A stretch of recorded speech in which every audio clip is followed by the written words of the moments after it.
Good morning. It is filled to the brim, and it is November 26th. It is Thanksgiving. What a beautiful day it is. The Holy Spirit is cultivating our fruitfulness.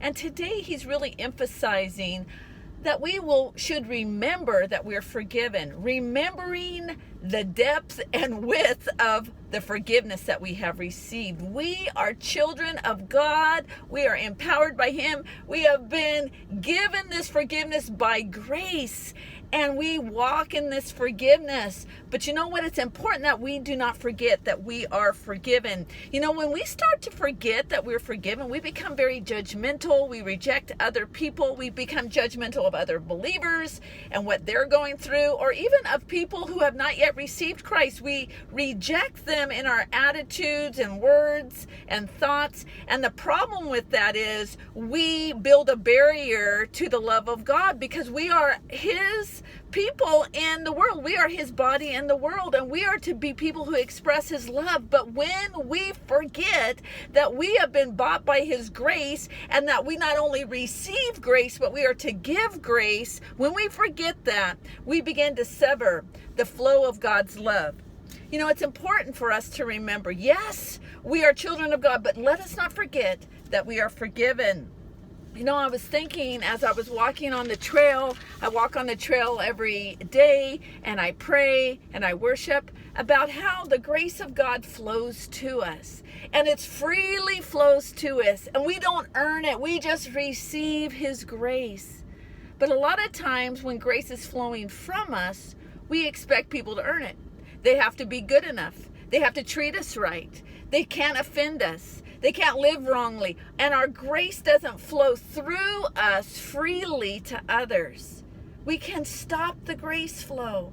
And that's not what we're to do. The grace flow from us is not earned by other people. Because we are children of grace, we are to have grace flow from us. And how do we do that? We don't forget that we have been forgiven.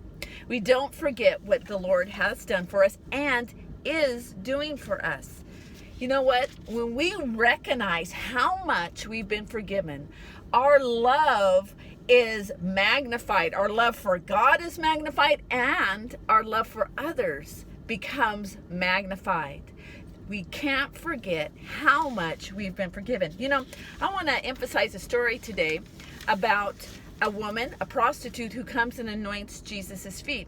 Now, Jesus was anointed 2 different times by women in the Gospels. One was by Mary, the sister of Lazarus, right before Jesus goes into his crucifixion. It's in preparation for his burial, and Mary loves Jesus. But Mary has a more, acceptable setting in a sense. She comes from a respected family. But the other woman who anointed Jesus was a known prostitute.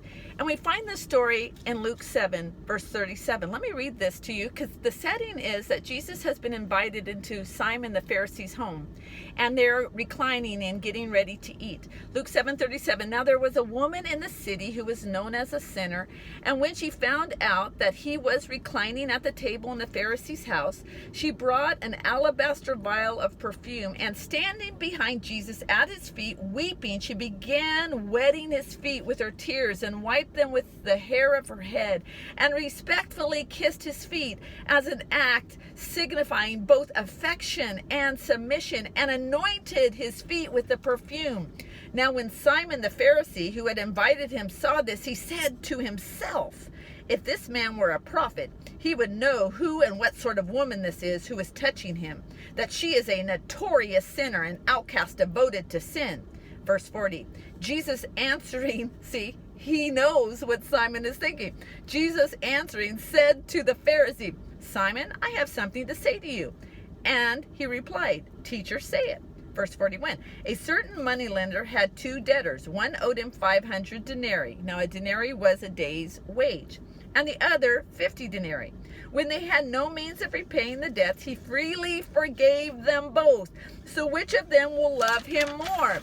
Verse 43, Simon answered, "The one, I take it, for whom he forgave more." Jesus said to him, "You have decided correctly." Now, this is what's interesting, because in the story, it looks like, listen, this woman who does all this for Jesus is the one that loves him more because she is forgiven more. And that is true.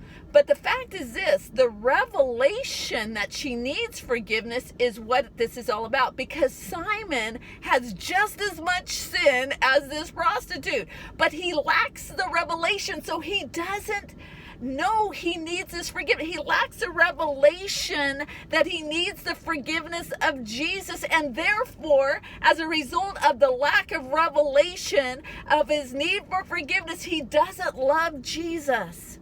That's what it's about. When we lack the revelation of our need for forgiveness, our love is limited. And Jesus says, listen, this woman has great love because she has the revelation that she needs the forgiveness. Verse 44. Then turning toward the woman, he said to Simon, do you see this woman? I came into your house, but you failed to extend to me the usual courtesy shown to a guest. You gave me no water for my feet, but she has wet my feet with her tears and wiped them with her hair. You gave me no welcoming kiss, but from the moment I came in, she has not ceased to kiss my feet. You did not even anoint my head with ordinary oil, but she has anointed my feet with costly and rare perfume. Therefore I say to you, her sins, which are many, are forgiven, for she loved much.